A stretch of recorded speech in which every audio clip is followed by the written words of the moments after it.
What's up, everybody? The voices of your childhood, the voices of my childhood. Come on. Isn't this great? Yeah. Woo! You can share my name. Thanks. Oh, we got the shared name there. Very, very cool. So, Evanston. welcome to the show. Welcome back to the show. Great to have you guys here. Thank you so much for being here. Our pleasure.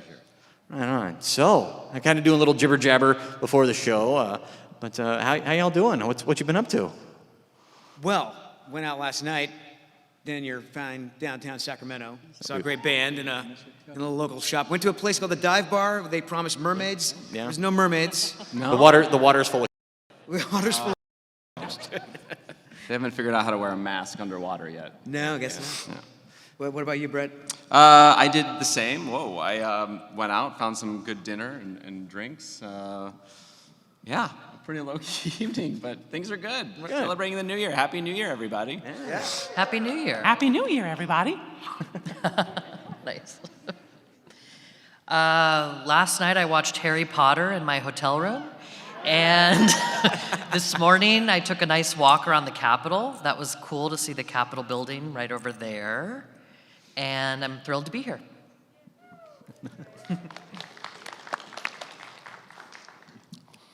My name is Donnie Dunnigan. 88, and lucky to be here in spades. Made a lot of movies before World War II, 7 of them, and the last one was Bambi. World War II kind of preempted that. One of the joys of my life is being able to say Bambi to orphanages and hospital children, and I love it to death, and thank you for being here. I'm Bill Farmer, and I'm a voice actor by trade. And this month, actually the 23rd of this month, I will have been voicing the character of Goofy for 35 years. Of course. Welcome, everyone. My name's Peter Behn. I was the voice of Thumper. And Thumper's been part of my life my whole life, but I haven't been doing much with it. I've really enjoyed knowing that Thumper is sort of an icon that's been around for 80 years. And thank you all for being here. I feel like we did our intros wrong, Jason. We just we talked did. about drinking, and everyone else did. talked about their careers. I know. Do you want a do-over? We can call a mulligan. Oh, I think we're good. Whatever, we'll stick with the drinking. Well, definitely thank you so much for being at the show. Great to have you guys. I mean, especially Donnie, Peter. I mean, Bambi is, you want to talk Disney films, classic Disney films. I mean, can't get much more classic than that. So, Really, yeah. I mean, I think, do you guys still use the word Twitter-pated? Anyone? Yeah? I mean, what? But, I mean, definitely. Not on your phones, Twitter pated. Not that Twitter No, not pated. that. Before Twitter. So it's definitely great to have you all here, especially everybody at once. I know you and Bill will have a Goofy movie panel later on, and we've got Brett and Bill. I mean, classic characters for days. Andy, of course, Toy Story. So, I mean, that's a lineup, isn't it? I mean, I can't say much more than that. Now, if you guys have questions, we have the row up here, up front. No raising your hand. You can come sit over here in the row over here. We'll get you lined up. We can do one at a time. Don't be afraid. They're here to answer questions. So we can talk about their career. Remember, please remember the rules. They're up on the board there. I got one person. One person. Really? Really? One person? No. They want you to lead this. Well, that's what the moderator does, Yes. right? But They want you to take. I'm trying to be lazy charge. here. Come on. Please, definitely, come on up. Hi. How's it going? Good. My question is for Bill. I'm a huge fan of Amphibia. What was your favorite line as Hop Pop? What I think is about doing Pop Pop. No, what is your favorite line you did? My favorite. Say what? You know, probably like that. The nice thing about doing Hop Hop is that I got to create the voice. Where Goofy has been around since 1932, I was stepping into some rather large shoes, and that was a voice match, which is a little different technique than coming up with your own. when I first saw the audition for Hop Pop, you kind of take a clue from the way that they're dressed and the way that they look and just kind of get a feel. What would this guy sound like? Well, he's kind of an older character, so I was thinking a little bit kind of more pinched throat, and originally he had a little ascot, and so I thought maybe kind of more of a Southern gentleman kind of thing. But as we kind of got into doing a little bit more in the actual first recordings, it just kind of drifted into more of an East Texas kind of a Western thing, and that kind of stuck. And so that's kind of how that voice evolved. I love doing it. I love doing the show. It's got great writing, and they give me a lot of great lines. And for those of you who don't know, we always record, at least definitely recorded everything at my house studio. And we don't have anything other than a script. We aren't watching a cartoon and adding voices to it. We just have a script, and it's up to the director to kind of tell you what's going on the screen and in the scene. And you just kind of hope that you can kind of figure what the other characters sound like in your head. You never know until you see the cartoon, which is the biggest challenge of doing a cartoon now, is you do it solo and you're not responding to anybody, which is a little bit tougher. But it's all a lot of fun. Thank you. Thank you.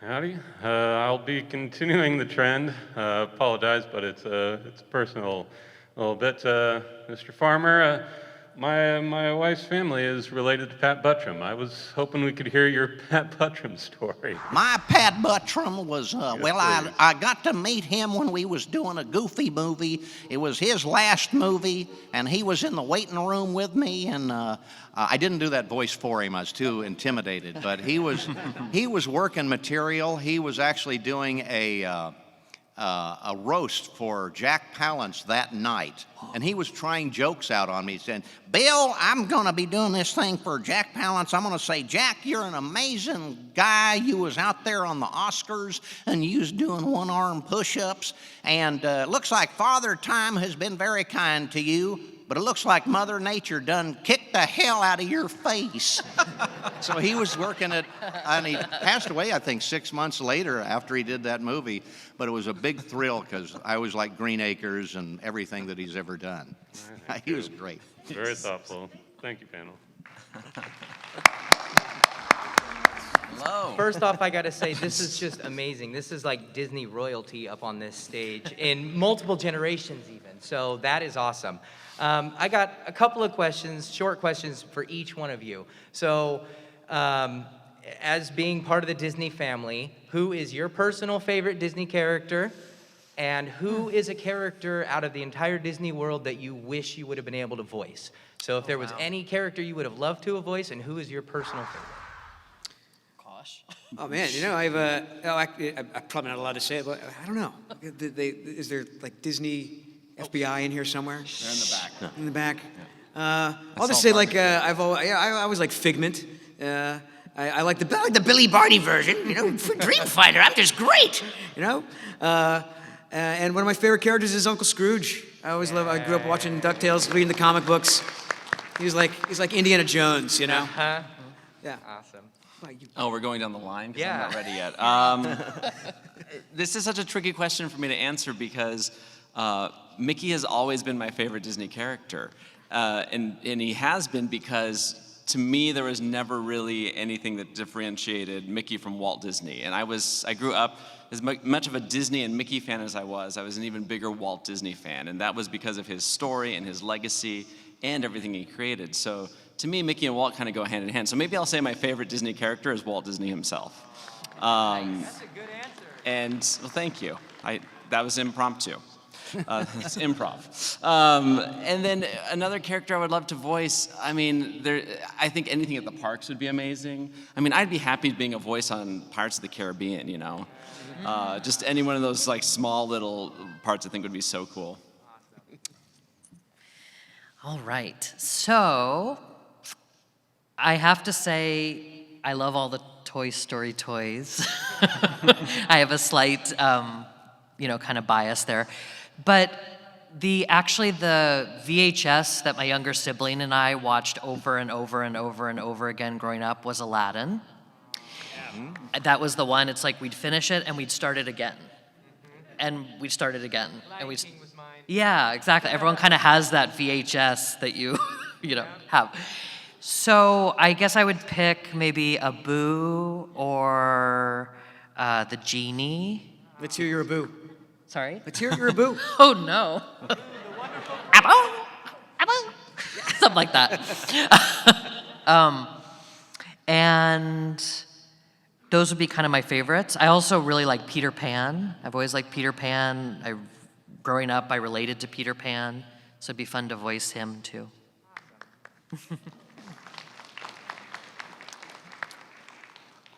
I think I'm homogenized. There's not a positive Disney character over all time that I would not have done push-ups in a parking lot to do. Positive, positive, positive. Okay? To sort them out is very hard for me, and I watched them all. I watched children in orphanages in Panama and different places in this world watch Disney's film stories. You had to know that man, and I did know him reasonably well as a 6 and 7-year-old. Very sensitive man to things. He's probably the first major producer to try to show an environmental scene. Remember the forest burning? Yeah, that was not a popular thing then, but it needed to be. Yeah? If you look at all the Disney films, there's somebody in every single one of them, and a couple of them, that are crusaders for something positive, like you folks being here. So I thank Mr. Disney for all of them.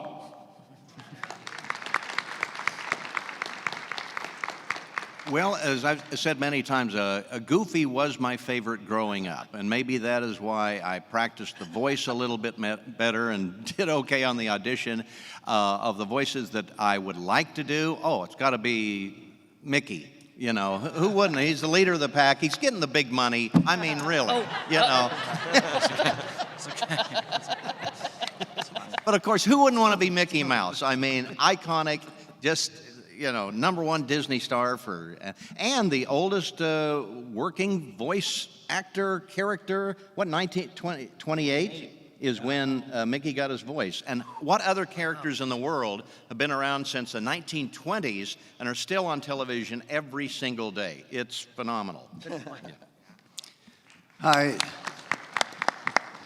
Well, I guess other than Thumper, I would say my favorite character actually is sort of a sneak one. I think that Flower is a very precious character in the movie and makes a huge impression, although he or she is not there on screen very much.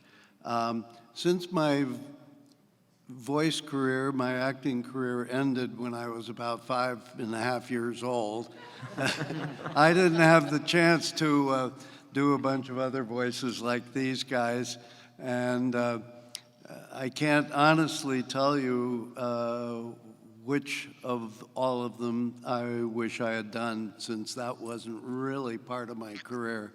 But anyway, I'm really happy to be here and among these legends, and I'm happy that you're here to enjoy our presence.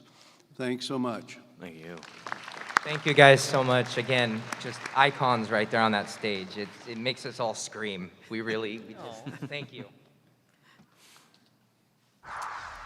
Hello. Hello. I wanted to ask, how do you feel about traditional 2D animation versus 3D CGI animation? What's your preference? Why?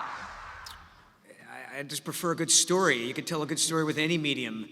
I love the CG. I love where it's going. But there's also amazing 2D projects they still do on television, and even like flash animation, which is not traditionally hand drawn. But I don't really have a preference. I guess the nostalgia is I wish we could do more long form feature films with 2D, and I'm sure that'll happen. It's like a good story. Mm-hmm. Yeah, it's a good question though. I grew up wanting to be a Disney animator, a traditional Disney animator, because I love to draw. I love the feel of a pencil on paper. And so that was the career I pursued for the longest time, even choosing an illustration program in school because that's what I wanted to do. And then this little film came out called Toy Story, and traditional animation kind of took a backseat to that. But you know, they're two different media for, like Jason said, storytelling. It's like a watercolor versus an oil painting. Each one of them offers something uniquely artistic and beautiful. And it's incredible to see how far computer animation has come from the Toy Story days. You know, Encanto is a beautiful film. And you watch that and you see that, you know, the limitations that maybe computer animation had in terms of character movement in the early days has really kind of disappeared. And you're getting these fluid, gestural qualities that Mark Henn and Ollie Johnston and Frank Thomas and all those legendary Disney animators did with their pencils before. So, you know, animation has always been described as acting with a pencil, and animator's just an actor with a pencil. And I guess you could say the same of computer animation now. It's actors with Wacom tablets and mice. So yeah, I think, you know, I love the look of a traditional animated film. I think it's a vehicle for a different approach to an art form, but yeah, I echo you. It's just, you know, whatever makes the story better. Yeah. Great question, great answers. I agree. Story is king. Story is what grabs us and the characters and what connects to our hearts and our personal lives. For me, what's been exciting has just to see the evolution over decades, and to think like what's 10 years down the road, what's 20 years down the road, what's 50 years down the road. I hope we're all still here and the world is safe at that point with climate change. But anyway, it's just interesting to think about the evolution. And it's interesting that Jason brought up the word nostalgia, because like I was talking about Aladdin with the VHS tape, we all have nostalgia, and for Bambi and all these other beautiful gems. And then you can see what's kind of cutting edge and hot off the press, and that's exciting too.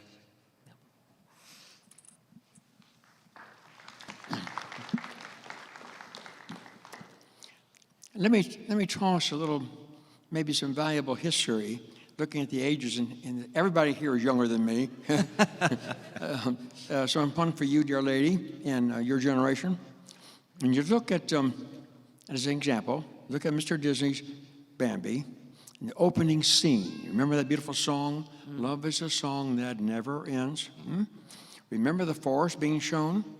I think Mr. Disney, you know, if there's a historian in here from Yale, I'm probably going to get nailed on this, but I think Mr. Disney was the very first one to try to present 3 dimensions. I've seen these plates down in the archives of Disney Corporation in Burbank. Big glass walls, I mean real walls, glass, with forest scenes painted on each one of them in oil, not watercolor. 3 separate plates, and they moved laterally, and the camera moved laterally, and so when you see the opening scene of Mr. Disney's Bambi, he worked on for 10 years before you saw it, okay? You'll see the very first effort at 3 dimensions. Pioneer. Think about that the next time you see. A little different aside on the animations. I almost got fired a couple times. I had no idea what the storyline was. I had been in several movies and always knew the storyline. I'm frustrated. What's the storyline? What's the storyline? So they probably certified me as a pest, put me in a vehicle, and took me to the local zoo nearby Burbank. I don't precisely remember now, it's a long time ago, but a zoo. They showed me what a deer looked like. I had never seen a deer. Now, how can I be the facial model? Look left, look right, hold it, for a deer if I haven't seen one of them things? No. They took me to the zoo. There's a deer, one deer, sitting there like this. And a nice man from Disney gave me some coins. I got some corn from a machine. I tossed it to the deer right in front of him. Here's the deer. I looked at my mother. Mom, I don't want to be a deer. He's boring. That got back to Mr. Disney. 2 days later, I'm in the hallway, walking down the hallway, for a change going where I'm supposed to be. Here comes Mr. Disney, and I think his brother, a very dignified man, coming toward me. Mr. Disney put his hand out and says, Donnie, you went to the zoo. Yes, sir. Yes, sir. Donnie, I promise you, our Bambi will not be boring.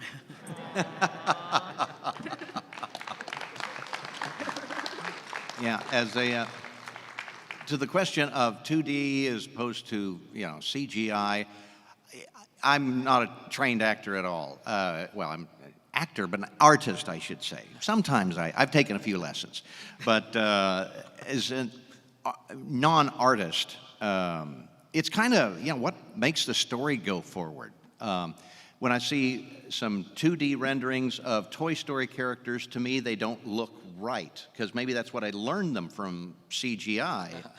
And sometimes if I see the classic characters that I grew up with, Mickey, Donald, Goofy, all of those characters, in 2D, I've come to think of them in that regard. When I see them in CGI, it's a little bit jarring, but I guess it just makes, whatever makes the story work better. And that's, I guess, the best answer for that. It's just whatever works, for you. Hi, I having been involved with one of the original formats of animation with the artistic talent that has gone, as Donnie mentioned, in the background.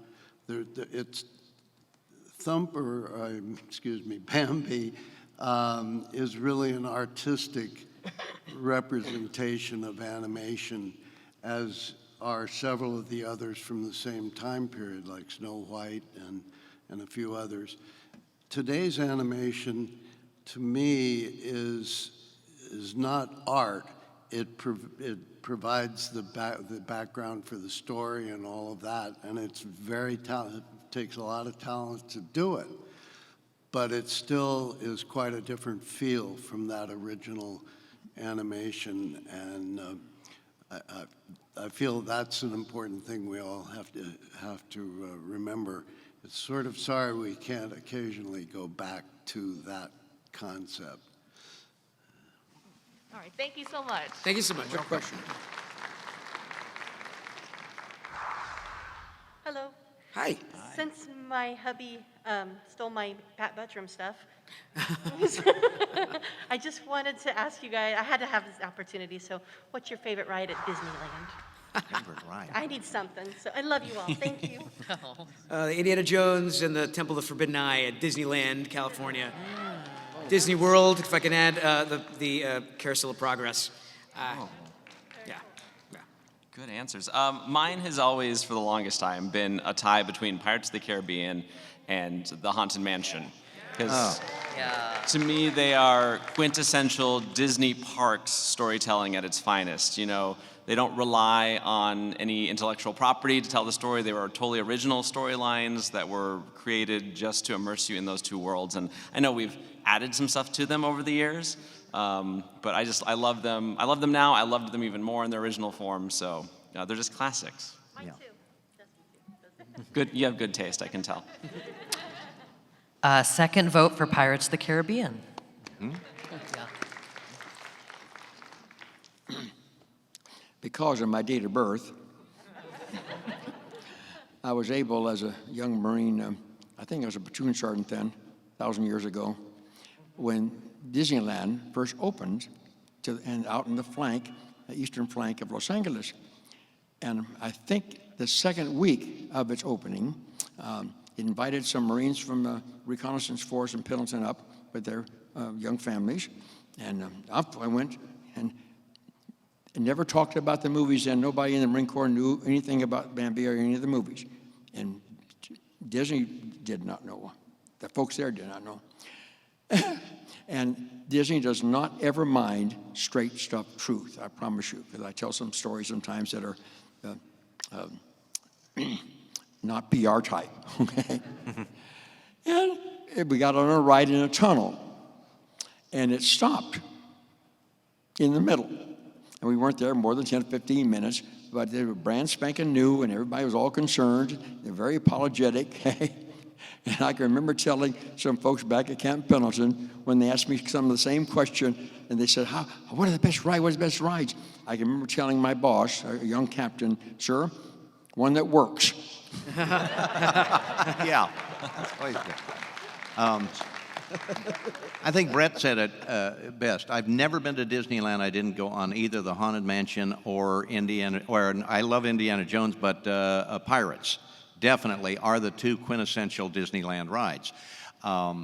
Space Mountain, though, just for fun and thrill. I love the fast ones too, Indiana Jones, and I don't like to get wet too much, so the log rides, I'll stay away from those. But those are the ones I like. Well, I think the raft or the jungle. Oh, the Jungle Cruise. Jungle Cruise through with the alligators popping up in those. I've always sort of liked more outdoorsy things, and that to me was, getting right into the middle of a jungle. I thought that was very cool. I guess that's my favorite. Thank you. Hello, gentlemen. Hello. So I have a question for you two who are on Bambi. Have you noticed the change in the way that Disney uses music for storytelling? Like, do you miss what I call as the classic Disney orchestra? Because if you think of like Drip, Drip, Drop, Little April Shower, and how it was all really instrumental and stuff like that, and how it kind of used instruments or like a choir to do the wind, you guys miss that kind of musical storytelling, or what do you think of music nowadays in the movies?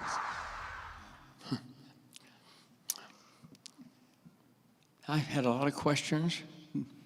A lot of questions, including other countries. This first one like that. Thank you. That's a very perceptive question. The music in the old classic movies, if I can call them old classic movies, that means you're about my age, were orchestrated to support the storyline. Gentle, exciting, boom, boom, alert, gentle, loving. I'm probably going to get centered in Hollywood on this one, but the music today seems to this old warrior to boom, boom, boom, bang, bang, and hyper. Okay? And you watch a film today on an airplane or at home, and they don't even try to introduce the next scene coming up with the music. Okay? It's like the music stands by itself as a separate part of the storyline. Okay? The classic movies, the old movies, black and white. Remember black and white? No, you don't remember black and white. But I would call classic movies. May I take that up to about 1951? Okay, 20s into 51 seem to be augmented into the storyline. And when in doubt, they were gentle. Not when in doubt, boom, boom, bang, bang. Well, I think that Disney was very creative or very ahead of his time, perhaps, in introducing an orchestral symphony-type music background. And I think it worked amazingly well in the movie. As Donnie said, it really sets the scene and transitions from one scene to the other. And I don't think modern movies, as well as animation, do it as well to that extent, although there have been a wonderful number of movie composers. I still think the original was exceptional, and I really like that approach. One additional add-on, the proof in answering a question like you asked, brilliant question, okay, is what do people remember? My wife and I have had grandmothers, great-grandmothers, and children come up to visit us in different places and know the opening song to Bambi, which set the stage for the story, right? Remember?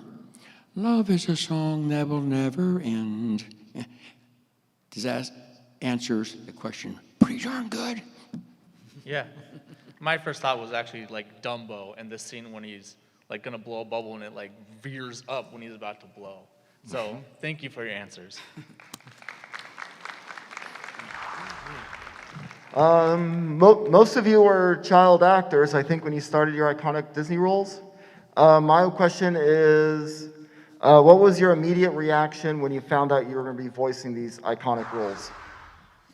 I was beside myself. I also grew up as a fan of Disney, and man, I mean, how exciting to be part of something that's can't get much closer than being the son of Goofy. So I thought it was pretty cool, and I was a big fan of Billy, and very excited to get to work and solidify a relationship with this guy.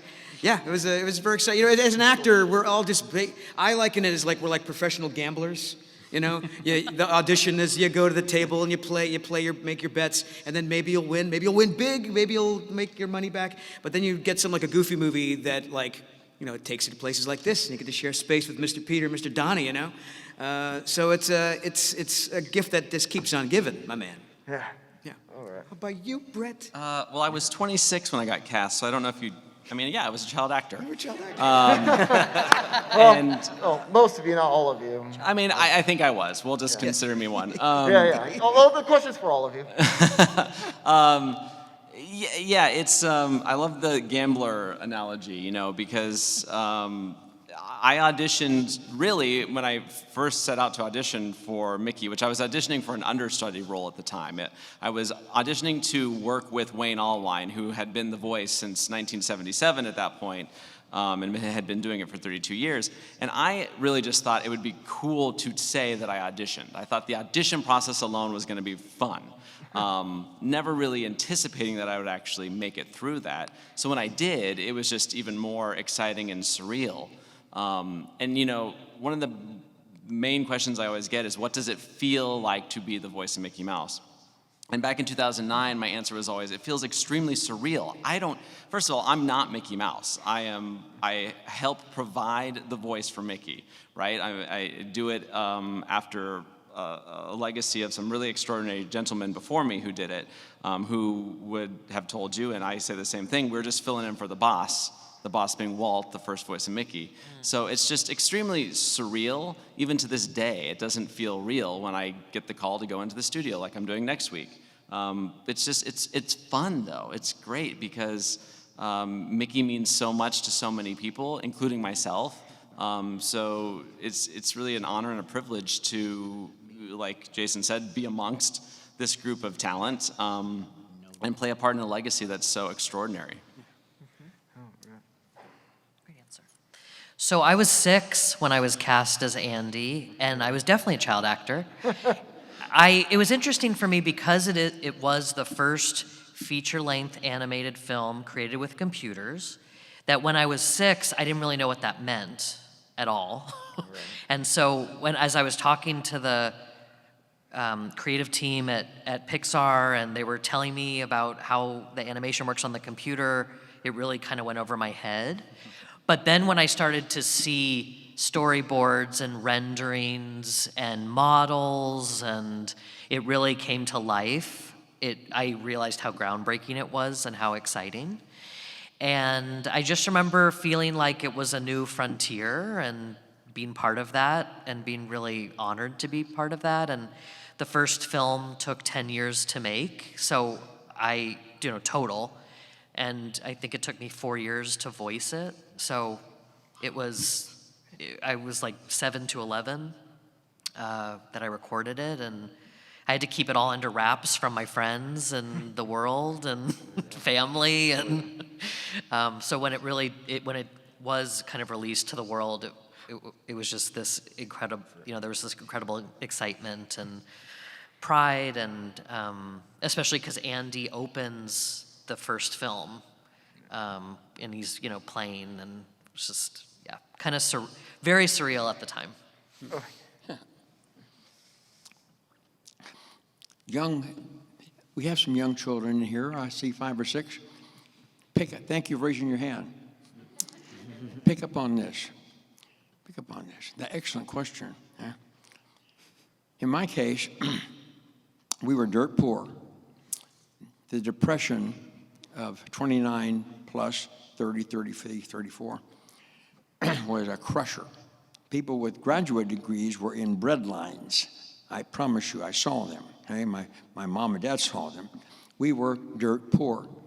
I won a talent contest, if you can believe that, today, at age 4 and a quarter, in a nice man called a talent scout, bona fide gentleman talent scout from RKO Studios, was in Memphis, Tennessee, and for seeing his mother, hospital, was bored and went to this talent. People went to talent shows in those days and spelling bees.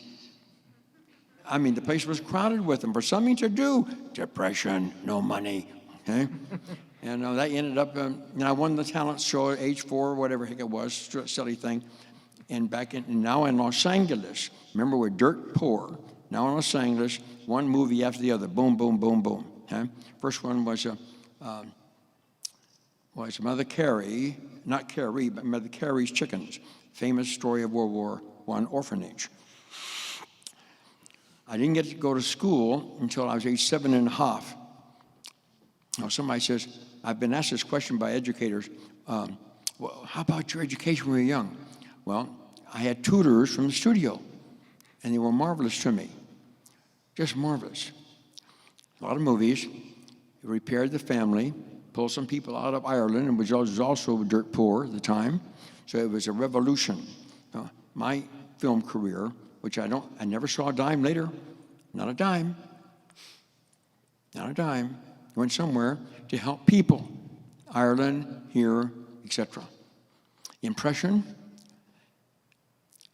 I saw Boris Karloff every single time get up from a table in the studio between scenes, waiting for this next scene, get up from a table when a lady approached to sit down. I saw men moving chairs for the ladies all the time. I saw men opening the doors in vehicles. Some of the doors were a little heavier then, for ladies all the time. Okay? It was a culture education like graduate school at age 5 and 6 for me. Okay? To this day, it is. Okay?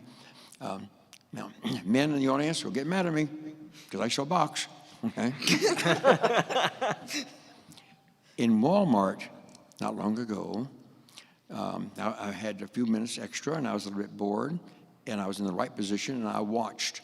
I counted 17 vehicles where families, mixed boys, girls, guys, ladies, were coming back to vehicles. 17. One of them opened the door for the lady. That's the difference from what I had as a child in the films to this day in my life, and I'm grateful for it. When I got the audition for Goofy, which was actually, my first job was 35 years ago this month. It was January 23rd of '87. It was a date that changed my life. I didn't, at the time, that's cool. Goofy's my favorite Disney character. And all it was there were hundreds, if not thousands, of people that tried out for this. And I just got a cassette of the original Goofy, practiced it over a weekend, went to my agent and laid it down and copied it as best I could. Then they called me and said, hey, they'd like to use you as Goofy. But you've got to realize that means for one job, and it was just about like a line of dialogue that I did back in '87. They don't say, you're now the voice of Goofy forever, here's your crown, No, it's for that particular one job. You never know if they're going to ask you again. You can lose your job at any time if we didn't like that guy, let's use this guy.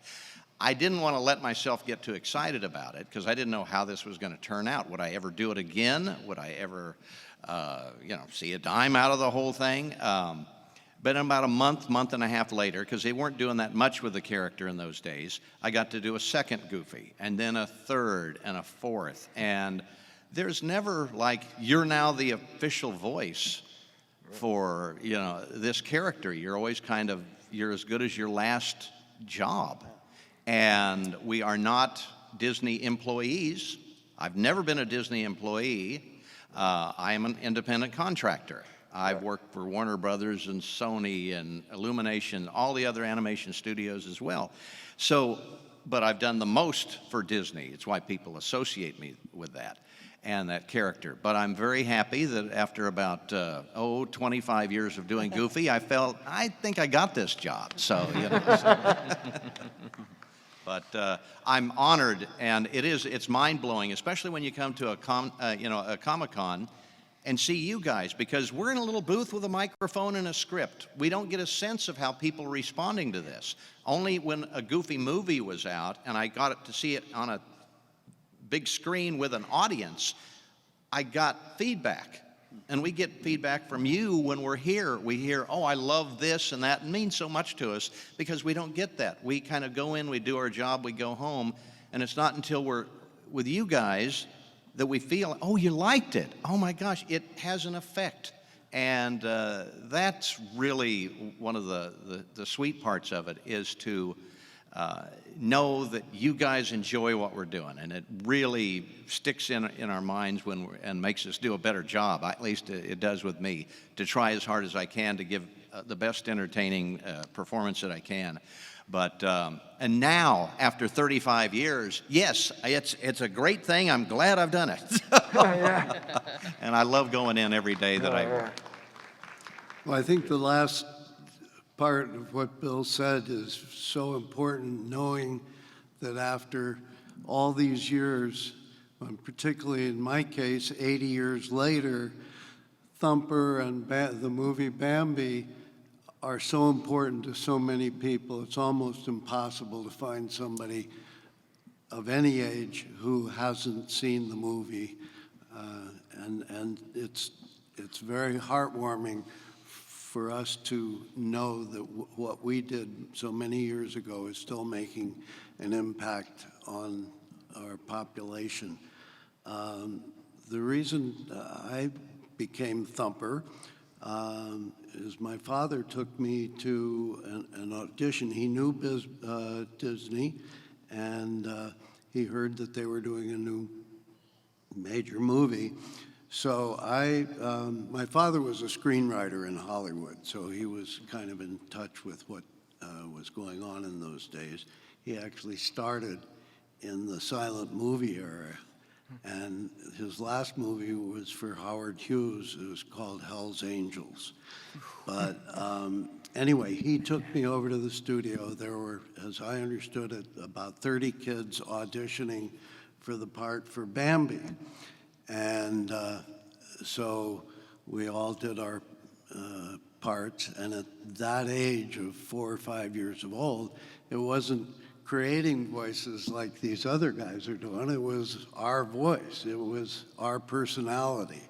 And so my personality and my voice didn't match Bambi at all. So that was a failure there. Donnie got the job.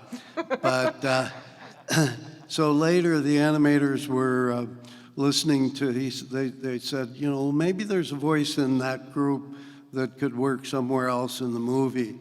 And so they started listening to all of the other audition voices, and they came to mine, and one of the animators sort of sitting in the back said, hey, that kid would be great for the rabbit. And so that was it. They never had auditions for Thumper at all. It was just, it was right there in front of their eyes. And so I got the part, and it's the most important part of having been in that movie and playing the part of Thumper is what I said at the beginning and what Bill said, is how heartwarming it is to know that you guys still know who Thumper is, and it's made an impact on your lives. And thanks very much for being here and caring. Thank you. Thank you. Thank you very much. I am afraid we are at the end of our time, unfortunately, but these gentlemen are still going to be here throughout the weekend. You can go get autographs from these gentlemen, go ask more questions of these gentlemen. You do have photo ops in just a little bit, and they will be here through the remainder of the weekend. Before we close, I want to hijack the dais for a second and ask Mr. Dunnigan, if you would, gift us. Mr. Peter did it. I've heard you do this in an interview before. Can you gift everyone a couple of lines as Bambi? Where's the question? Oh.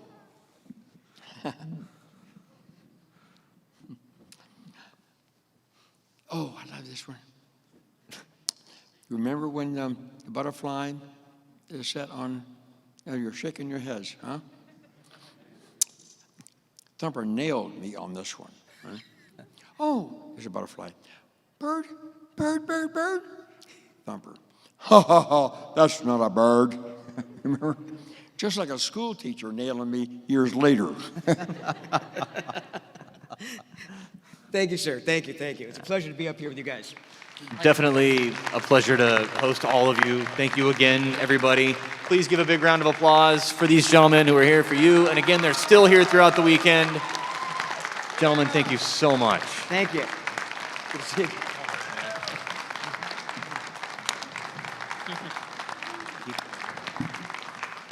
Thanks for your name. Thanks. This